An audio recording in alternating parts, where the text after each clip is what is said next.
오늘 이 시간에는요, 이제 미국 시장 분위기를 한번 살펴보고요. 그리고 주요 종목들 한번 살펴본 뒤에 테슬라 위치, 그리고 이제 어떤 전략을 세워야 되는지 한번 살펴보는 시간을 갖도록 하겠습니다. 자, 지금 보시는 화면은요, 다우존스 산업지수의 이제 차트인데요. 아주 위치가 별로 안 좋죠. 그래서 S&P 500 지수도 보시면은 이제 크게 힘이 없어요. 그런데 지금 나스닥 지수는요, 굉장히 힘이 좋습니다. 은행이 지금 파산하고 여러 가지 문제점들이 계속, 그래서 금융위기가 오는지 마는지 이렇게 논쟁이 많은데도 불구하고 나스닥 지수는 이렇게 강합니다. 얘가 왜 이렇게 강할까요? 자, 먼저 여기서 찾을 수 있을 것 같습니다. 시가총액 1위 애플이죠. 애플의 주가 위치를 보시면 어떻습니까? 얘를 한번 잠깐만 좀 풀어볼게요. 자, 지금 위치를 보시면 왼쪽에 보시는 일봉 차트를 먼저 보시면요, 직전 고점을 돌파하고 이렇게 상단으로 치고 올라가고 있는 아주 강한 흐름을 보이고 있습니다. 월봉에서도요, 보시면은 이미 추세는 상승 추세로 돌려놓은 그런 흐름을 보이고 있습니다. 자, 그리고 마이크로소프트도 마찬가지죠. 직전 고점을 돌파하고 위로 뿅 솟아있습니다. 그리고 월봉도요, 추세가 딱 상승으로 돌았어요. 자, 세 번째 또 한번 살펴볼게요. 여러 종목들 계속 한번 시가총액 상위조 중심으로 한번 살펴보도록 하겠습니다. 지금 아마존은 이제 실적이 우려가 작년부터 계속 있었기 때문에 주가가 크게 힘을 못 쓰고 있고요. 자, 그 다음에 올해 하이라이트 주죠. 최고 주식입니다. 엔비디아. 엔비디아는 지금 올해 거의 한 80% 가까이 지금 80% 이상 올랐나요? 자, 굉장히 강합니다. 자, 얘는 보면은 그냥 추세가 쭉쭉 뻗어서 올라가고 있는 올해 최고의 하이라이트 히트주가 되겠죠. 부럽습니다. 자, 그 다음에 또 다른 종목. 자, 구글도 많이 하락했다가 지금 바닥을 다지면서 다시 회복하고 있는 추세입니다. 알파벳도 마찬가지. 지금 여기에서 추세 상승을 보이고 있는 그 시그널이 현재 나오고 있는 중입니다. 테슬라 한번 보실게요. 테슬라가 어쩌다가 지금 시가총액 몇이죠? 거의 5위까지 떨어져 버렸어요. 그 자리를 이제 엔비디아가 차지해 버렸는데요. 결국은 테슬라도 다시 자기의 위치를 찾아가지 않을까. 지금 시간상으로는 조금 늦게 따라가고 있긴 하지만 테슬라도 결국 힘을 발휘하게 되는 시점이 오면은 시초상이 뺏긴 자리를 다시 차지하지 않을까 싶습니다. 자, 먼저 테슬라를 분석하기 전에 미국 시장을 한번 좀 더 살펴보고 가실게요. 자, 필라델피아 반도체 지수를 한번 살펴보실게요. 지금 올해 나스닥 종목에서 가장 빠르고 그리고 선두 그룹에 있는 종목이 바로 이제 반도체 업종입니다. 그래서 필라델피아 반도체 지수를 보시면은 월봉상에서 추세가 이미 돌아선 지는 오래됐어요. 1월 달부터 바로 돌았었습니다. 그래서 2월, 3월, 3개월 연속으로 지금 월봉에서 양봉을 보이면서 쭉 올라가고 있는 그런 상태이고요. 계속 직전 고점을 돌파하면서 저점을 높여가는 전형적인 추세 상승의 흐름을 보여주고 있습니다. 자, 그러면 지금 보셨을 때 추세 상승이긴 한데 언제 매수에 들어가야 될지 그것은 좀 고민되시는 부분이 있죠. 반도체가 좋은 건 알겠는데 자, 그러면 어떻게 들어갈까? 여기서 꿀팁 하나 드리고 갈게요. 자, 이렇게 저점을 높여가면서 계속 상승 추세로 올라가고요. 그리고 이제 직전 고점을 계속 돌파하면서 상승하는 그런 흐름을 이어가고 있습니다. 그러면 이때 언제 사야 되냐? 조정 줄 때 눌림목에서 하는 겁니다. 쫓아오면서 따라잡는 게 아니고요. 자, 언제 사느냐? 일본 기준으로 보시면은 여기서 쭉 떨어졌을 때 요때 있죠. 요때 매수 들어가시는 거고요. 그 다음에 그 이전에 보시면은 이전에도 마찬가지 이렇게 쭉 내려오면서 조정을 줬죠. 그러면 요때 월 말에 들어가시는 거죠. 자, 그래서 장기적으로 주식을 이제 모아가는 그런 매매를 하실 때는 이제 이렇게 월간 단위로 조정을 줄 때, 추세가 이제 상승으로 돌아선 뒤에 월간 단위로 이게 조정을 줄 때, 그때 월 말에 매수하는 게 첫 번째 방법이고요. 또 다른 방법은요, 월중인데 이렇게 아랫꼬리 달 때, 아랫꼬리 달다가 이제 올라가는 신호가 있어요. 그 신호들이 바로 요 시점입니다. 요런 시점들 아시겠죠? 자, 이렇게 움직이는 신호가 나올 때 일단은 월중에 추가적으로 매수 들어가는 방법도 있습니다. 자, anyway, 또 다른 부분도 한번 살펴보실게요. 자, 10년 만기 국채 수익률입니다. 자, 굉장히 많이 떨어졌죠. 특히나 월봉을 한번 보시면은 이렇게 추세가 확 꺾어지는 모습이 지금 이제 나오고 있습니다. 그래서 10년 만기 국채 수익률, 즉 금리가 이렇게 떨어지기 때문에 이 금리 하락에 따라서 수혜를 받는 게 바로 나스닥이 기술주 중심이고요. 기술주 중에서도 반도체 종목들이 금리 하락에 굉장히 큰 혜택을 받고 있는 거죠. 자, 지금 보시는 것은 이제 10년 만기 국채 수익률을 말씀드린 거고요. 연준에서 결정하는 것은 정책금리고요. 그리고 이제 유가 한번 보실게요. 유가를 보시면은 장기 흐름만 딱 봐도 흐름이 눈에 보이시죠? 꼭지를 치고 쭉 내려온 뒤에 기간 조정을 주고 다시 재차 하락을 주고 있습니다. 흐름은 끝났어요. 이렇게 지난달까지도 $70에서 $80 그 사이에 박스권을 보이고 있다가 지금 최근에 내려와 버렸습니다. $70를 이제 두 번째 고점으로 형성하지 않을까라고 이제 예측은 되는데, 어쨌든 지금 유가는 하락 추세로 전환한 지 꽤 됐고요. 달러 인덱스가요. 얘가 재미납니다. 추세가 이렇게 다시 떨어지고 있다가 반등을 줬죠. 얘는 일종의 이제 마지막 털기 반등이에요. 좀 강하게 올라오긴 했는데요. 얘가 차트 이론상에서 보시면 60과 240이 이렇게 심플 크로스를 준 다음에 그냥 쭉 빠지는 게 아니라 다시 한번 들어주는 반등 파동이 있습니다. 반등 파동 이후에 여기서 지금 저항을 받고 있었어요. 저항을 받았죠. 그 다음에 다시 여기서 원탑 투탑을 시그널을 주고 빠져버렸습니다. 다음에는 여기 직전 저점이 기다리고 있겠죠. 물론 이 근처에서는 다시 반등을 주긴 주겠지만 큰 반등, 추세를 다시 회복할 수 있는 반등은 아니고 깔짝 반등 줬다가 다시 떨어질 수가 있어요. 미국 투자를 하고 있는 우리 대한민국 국민이라면 원달러 환율에 좀 민감할 수 있습니다. 주가가 올라도 환율이 떨어지면 그만큼 영향을 받기 때문이죠. 원달러 환율도 보시면 여기에서 원탑, 투탑, 자, 이미 그전에는 추세가 하락하고 그리고 나서 이제 원탑, 투탑의 시그널이 나왔습니다. 자, 그러면 얘도 마찬가지 조금 전에 보셨던 달러 인덱스와 같이 내려왔다가 또 조금씩 반등을 주겠지만 궁극적으로는 내려갑니다. 월봉에서 보시면은 그 흐름이 명확하게 나오고 있죠. 그렇죠? 자, 그래서 원달러 환율이 내려가고 있습니다. 그러면 미국 투자를 하고 계신 서학개미 여러분들은 원달러 환율이 이렇게 떨어지면은 그냥 평가손이 또 발생할 수도 있겠죠. 그렇지만 너무 크게 염려하지 마세요. 이렇게 달러 인덱스가 안정되고 한국 원달러 환율이 내려가면서 이 환차 손이 발생할 수 있는데 지금 달러 인덱스가 이렇게 안정된다는 얘기는 시장이 안정된다는 것을 뜻하고요. 시장이 안정되면은 주가는 그만큼 더 많이 올라갈 수가 있어요. 특히나 우리는 나스닥 지수에 속해 있는 종목들 좀 많이 매매를 하지 않습니까? 자, 그러면 특히나 나스닥 지수에 포함되어 있는 이제 종목들이 주가가 이 원달러 환율 하락을 상쇄시킬 수 있는 수준으로 많이 올라갈 것이기 때문에, 그래서 원달러 환율의 어떤 환차손이 발생하더라도 그것은 감내할 수 있는 수준일 거라고 봅니다. 그래서 참고하시고요. 자, 다음은 테슬라 주가를 한번 살펴보실게요. 자, 지금 보시는 건요, 제 채널의 커뮤니티 게시판입니다. 자, 며칠 전에요, 제가 3일 전에 테슬라는 매수 신호가 발생되었다고 올렸어요. 여러분들께 정보를 좀 제공해 드리고자 이제 테슬라 매수 신호를 간단하게 이렇게 요 시그널이 나온 걸 가지고 이렇게 풀어드렸어요. 요 내용을 자세히 한번 읽어보시면 좀 이해가 되실 거예요. 호재성 뉴스도 나왔죠. 그래서 신용등급도 이제 상향을 했고, 그 다음에 이제 중국 내 판매도 양호하고, 그리고 나스닥 시장도 양호한 흐름을 보였기 때문에 그런 것들이 영향을 주면서 지금 매수 시그널이 이날 발생했었습니다. 여기 우리가 지금 이 차트를 보고 분석을 하는 이유는 딱 하나입니다. 무엇을 보고자 하냐면요, 시세 분석을 하는 것이고요. 이것의 목적은 무엇이냐면 주가의 위치를 파악하기 위해서입니다. 다들 주로 많이 보시는 게 주가의 가격을 많이 보시잖아요. 근데 저는요, 가격은 크게 보지 않고요, 시세 분석을 통해서 주가의 현재 위치가 어디 있는지 얘를 굉장히 중요하게 따집니다. 그리고 뿐만 아니라 현재 주가가 흐름이 어떻게 되는지, 추세가 하락 추세인지 혹은 상승 추세인지, 그러면 상승 추세 또는 하락 추세, 그 추세 구간에서 현재 주가의 위치가 어디인지 이걸 굉장히 중요시 여기고요. 이것을 여러 시세 분석을 통해서 거기에서 이제 전략도 짜고, 그다음에 어떻게 포지션을 가져가야 될지, 그리고 비중 조절을 어떻게 해야 될지, 헤지를 어디 선에서 어느 비중으로 해야 될지를 판단하고 있습니다. 여러분들 매매를 하다 보면요, 가격을 좀 많이 보시지 않습니까? 자, 저도 과거에는 그렇게 했었어요. 그런데 거기서 하다 보니까 계속 에러가 나오더라고요. 왜 에러가 나올까? 왜 좋다가 말다가 이럴까? 계속 고민해서 한번 분석을 해보니까요, 결국은 시세 분석은 하되 현재 주가 위치가 어디에 있는지가 굉장히 중요하더라고요. 그리고 주가 위치가 이 추세 구간에서 어느 위치에 있는지, 그게 굉장히 중요한 핵심 포인트가 됩니다. 그거에 따라서 내가 포지션을 어떻게 잡을지, 그리고 비중을 어떻게 조정을 해야 될지, 그리고 헤지는 해야 될지 말아야 될지, 그런 판단이 서더라고요.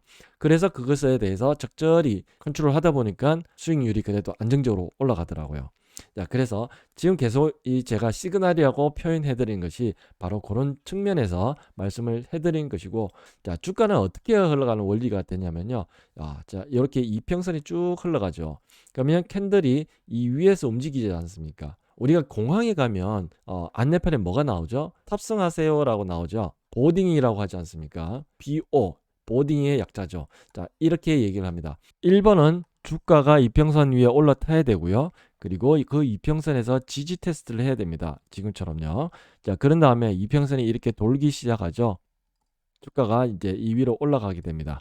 그러면 이평선 돌면서 쭉쭉쭉쭉 올라가게 되죠. 자, 그러면 이런 질문이 나올 수 있습니다. 올라탔다가 다시 빠지는 경우도 있지 않나? 라는 질문이 나올 수도 있어요. 물론 그런 경우도 없지는 않습니다. 그렇지만 제가 게시판에 이렇게 글을 올린 이유는요. 또 다른 이유가 있습니다. 좀 전에 보셨던 나스닥 지수 때문입니다. 나스닥 지수가요. 강한 위치에 있었어요. 나스닥 지수에서 또 하나 기술적인 팁을 하나 좀 드릴게요. 직전 고점 위치에 딱 갖다 놓고 이때 FOMC 회의가 진행이 됐습니다. 그 결과가 이제 이때 나왔고요. 그 이전에는 이제 은행 문제도 많이 뉴스상에 나왔죠. 그런데 이때 퀘스천이 들죠. 얘가 여기서 다시 또 직전 고점까지 왔으니까 무너지지 않을까?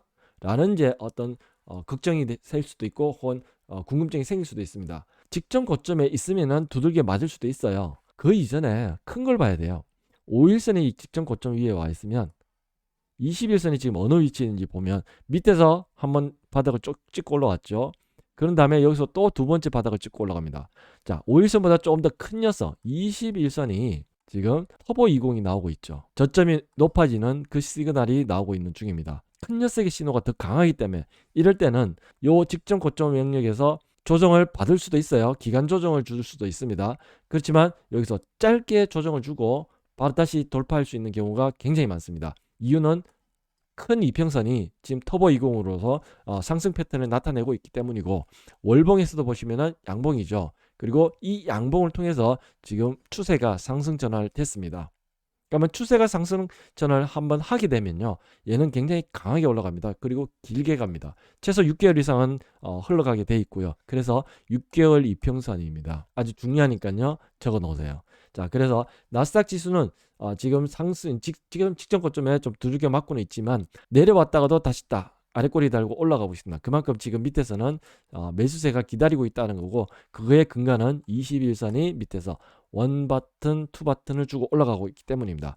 자, 이걸 근거로 해서 제가 불안정하지만 테슬라의 매수 신호를 그대로 인정하고 받아들인 겁니다. 즉, 시장이 괜찮은 흐름을 보이고 있고 매수 시그널이 나왔을 때 이거는 신뢰성이 높아진다고 볼 수 있습니다. 그러면 이때 매매 방법은 무엇이냐? 그걸 설명을 좀 드릴게요. 자, 돌파를 하면 그 다음에 이어지는 순서는 뭐라고 말씀드렸습니까? 이평선을 지지하는 테스트가 필요하다고 했죠. 그래서 지금 하루, 이틀, 3일 동안 지지 테스트를 하고 있는 중입니다. 자, 그런데 보이시죠? 아래 꼬리 달면서 계속 지지를 하고 있죠. 그렇다면 이때 매수를 하는 겁니다. 시그널이 나오면요, 그 다음에 눌림목에 매수 들어가는 게 기본 원칙입니다. 통상 3번 정도 이렇게 나눠서 들어가면 크게 무리 없으십니다. 곧 4월이 되죠. 23년도 1분기 실적 발표가 나오는 달입니다. 이게 가장 중요해요. 자, 지금 작년부터 우려했던 게 2023년 올해는 기업들의 실적이 아주 안 좋아질 거다 라고 예상을 지금 많이들 하고 있었습니다. 좋게 나온 녀석도 있고 안 좋게 나오는 기업도 있겠죠. 주가는 극명하게 갈라질 겁니다. 실적이 뒷받침되는 그런 종목들 중심으로 매매를 하시는 게, 투자를 하시는 게 내 계좌를 관리하는 데 굉장히 중요한 요소라고 봅니다. 얘가 지금 나스닥 지수처럼 확 이렇게 빠르게 못 가는 이유는요, 월봉이 지금 음봉입니다.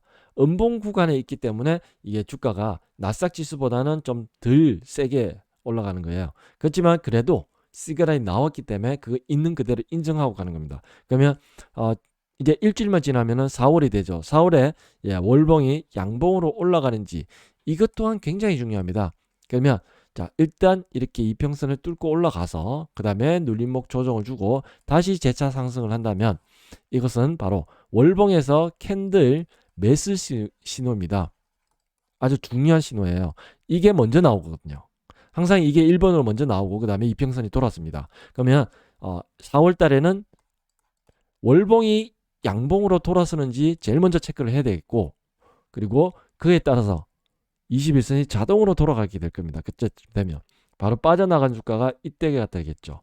빠져나가는 주가가 이렇게 낮아지게 되면 21선 자연스럽게 쫙 돌게 됩니다. 이렇게 되면 주가는 우려했던 거가 아니라 기대해도 되는 그런 흐름이 나타날 가능성이 굉장히 높습니다.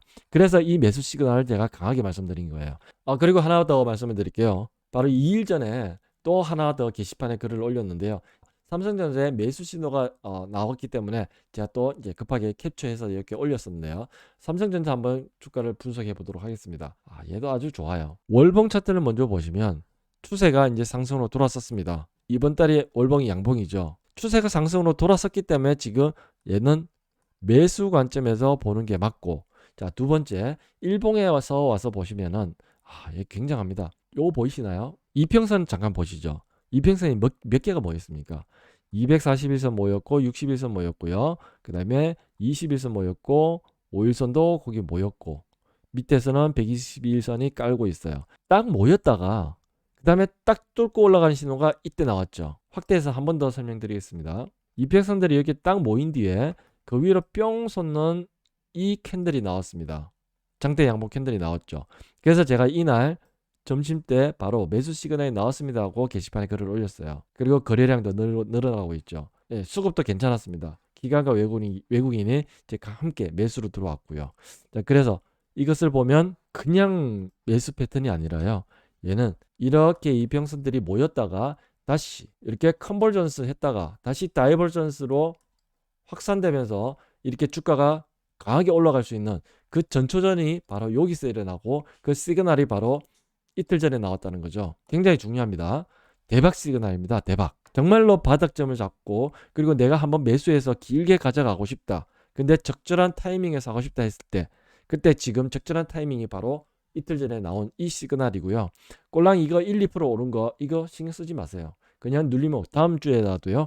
마이너스 눌림목 주면은 그냥 매수하시면 됩니다. 그리고 묻어 놓으면 지가 알아서 자 이렇게 내려오면서 한 곳에 모였다가 다시 확산하면서 주가는 쫙쫙쫙쫙 뻗어갈 수 있는, 그렇다고 급하게 이렇게 막 가지는 않을 거예요. 그렇지만 꾸준히 올라갈 수 있는, 올해 시장은 이렇게 계단식으로 올라가는 그런 시장이에요. 2020년도하고는 다릅니다. 2020년도 팬데믹 때는 금리가 거의 제로 금리였어요. 근데 지금은 금리가 한국은 3.5%고 미국 금리는 이제 5%가 됐죠.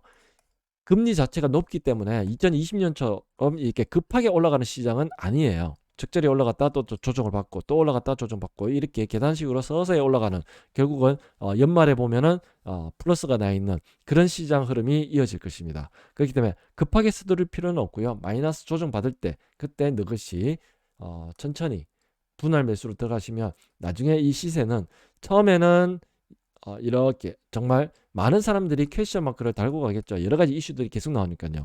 그래서 올라가다 조정받고 올라가다 조정받고 올라가다 조정받고 이렇게 올라갈 겁니다. 그렇지만 나중에 가서 보면은 정말로 이제 모든 것이 다 좋아졌네 하고 이제 그때 써야 매수 들어오는, 뒷타임에 좀 늦게 들어오는 그 매수 시세가 나오면 그때는 이렇게 활처럼 휘어서 올라갈 겁니다. 이때는 따라잡는 게 아니고 이때는 이때 매수하신 분들이 이때는 이익 실현하는 구간이 되죠. 이때 따라잡지 않도록 지금 이게 매수 시그널이 처음에 나왔을 때 이때 잡아 나가는 겁니다. 그러면 이때 모아놓고요. 그리고 이렇게 계단식으로 서서히 지그재그로 막 올라갈 때 이것을 즐기시고 마지막에 하이라이트 이렇게 불꽃놀이 할 때 그때는 시장에 땡큐하고 던져주는 그런 전략을 피시면 돼요. 이 기간은요 꽤 길 겁니다. 그래서 그거를 지켜보면서 장기 투자로 그리고 천천히 이렇게 투자를 이어나가시는 게 좋습니다. 어쨌든 지금 삼성전자에서 좋은 시그널이 나왔다는 거, 그걸 지금 말씀드리고요. 투자에 참고하시면 될 것 같습니다.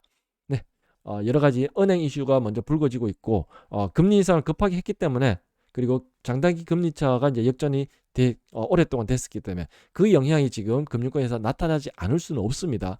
상용 부동산에서도 문제가 지금 많이 발생하고 있죠. 그래서 그런 금융 시스템이 무너지지는 않겠지만 이미 2008년도에 무너지면서 이제 겪었기 때문에 지금 스트레스 테스트를 통해서 많은 이제 대책은 강구를 해놨지만 그래도 금리를 이렇게까지 빨리 올리고 부동산 시세도 지금 아주 악영향이 발생을 하고 있으니까 영향을 안 받을 수는 없는데, 그게 이제 최대한 소프트 랜딩 할 수 있도록 다방면으로 그들이 조치를 취하고 있기 때문에 지금 당장은 급격한 금융위기가 올 거라고 그 두려움은 가지실 필요는 없다고 보고요. 특히나 제일 중요한 거는요, 긍정적인 요소도 있고 부정적인 요소도 있는데, 지금 그것을 시장에서는 어떻게 반영하고 그들이 자금을 운영하느냐, 그거에 따라서 시장의 시세는 바뀌게 되어 있어요. 지금 그 시세가 바뀌는 게 나오고 있습니다.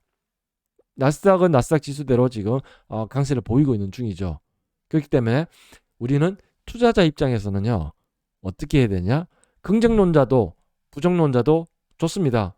근데 시장의 시세 흐름에 따라서 우리는 그거에 따라서 비중을 조절하면서 투자를 이어나가는 게, 그게 성공할 수 있는 투자법이라고 생각됩니다. 주말 잘 보내시고요.